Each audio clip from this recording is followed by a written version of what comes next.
So we're going to define what an imaginary number is and start looking at how to work with them. Imaginary numbers. So we're introducing the idea that if we have a square root of a negative, so just -1 to start off. So if we have square root of -1, this is defined as I. So it's a way to denote working with negative square roots. Used it a lot in all the different math past this. So a little introduction to how to work with these. Along with that, let's look at the fact that I squared then. So if I square both sides, this is my I squared, square this side, I'm going to be left with -1. Okay, so let's do a couple examples with this then. So how about the square root of -81? So you can think of this broken down as like -1 times 81. So the square root of -1 is I. The square root of 81 is 9. But normally we would write that 9I.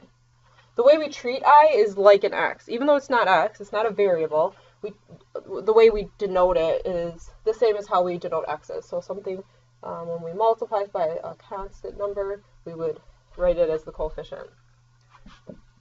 Or how about this one? Square root of -75.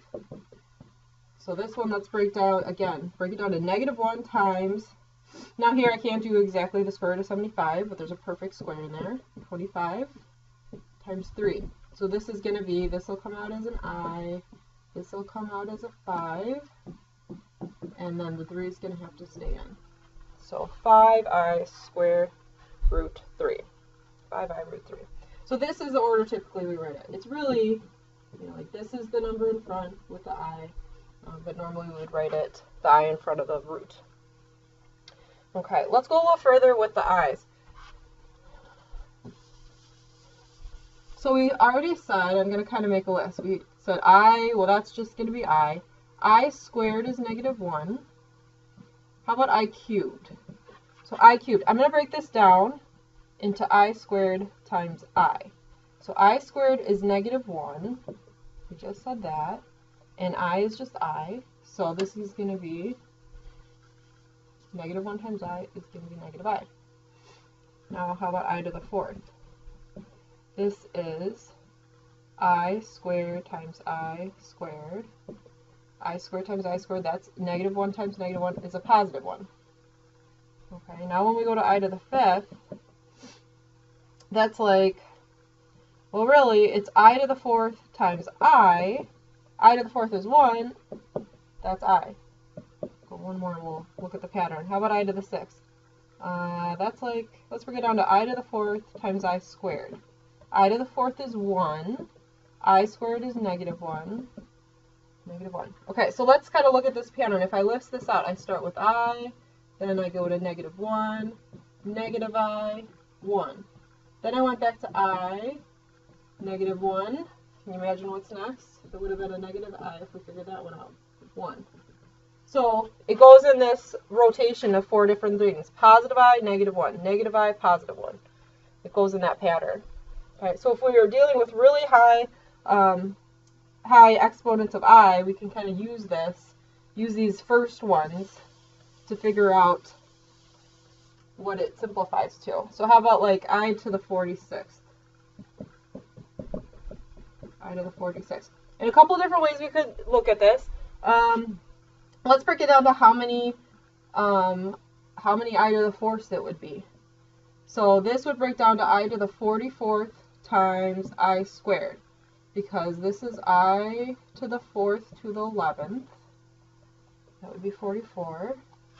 And this is I squared. I to the 4th is 1. So 1 to the 11th, that's just going to be 1. I squared is what? -1. So this one's going to be -1. Okay. Or how about I to the 57th? And sometimes it's even easier to do it a little differently. Here I broke it down to I to the 4th. How about just an even number?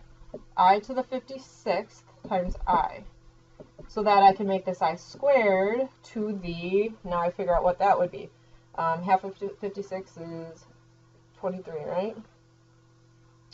No. Not 23. 28. 46. Yeah, 28. So now this is going to be -1 to an even power is going to come out +1. So 1 times I is I. You know, otherwise I could have broken this down. Does 56 go into 4? Or 4 go into 56, I mean? 14, right? So I could have done I to the 4th to the 14th times I. That's 1 times I. So a lot of ways we could break these down. But a lot quicker than really, you know, writing it out more than one of those ways. How about one more? How about I to the 83? So I'm just thinking kind of quickly that 4 goes into 80. Okay, so this is going to be I to the 4th to the 20th. And then I cubed. I mean, if I know that that is -I, that's helpful. But let's say I forgot. I'll break that down to I squared times I. So this part's 1. This part's -1. This part's I. So -I. So let's do a couple more with some operations with imaginary numbers. Before we get into an example, though, I want to give a little definition. In the past, we've said that square root of a times square root of b, you can combine these to be square root of a times b, which is true if the a and b are greater than 0. But this is not true when a and b are negative. It does not work when a and b are negative. So let's look at an example to see this. So let's say we've got -50 times, square root of -50 times square root of -4. So if I just use the rule, this is not going to be true, but if I just put these together right away, -50 times 4 is a +200. That's 100 times 2, so this would be 10 root 2. Now, if I did it one at a time, though, I'm not going to put them together. This is how I'm supposed to do it. This is -25 and 2, so it'll be 5i root 2. This will be 2i. Negative comes out as I. Square root of 4 is 2. So now I've got 10i squared root 2. But I squared is -1, so this will be -10 root 2. So notice, it comes out different. I wouldn't have that negative if I did it the wrong way. So we have to break it down one at a time first, or at least pull out the negatives first. Okay, how about, let's do one more. How about root -27 plus root -48?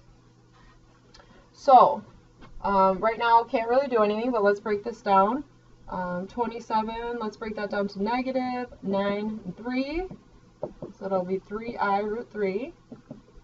48 breaks down to 16 times 3. So that'll be 4i root 3. So now, notice it's the same root, both root 3. They both have an I, so I can combine them by putting the coefficients together. 4 and 3 is 7i root 3. So now I can combine those.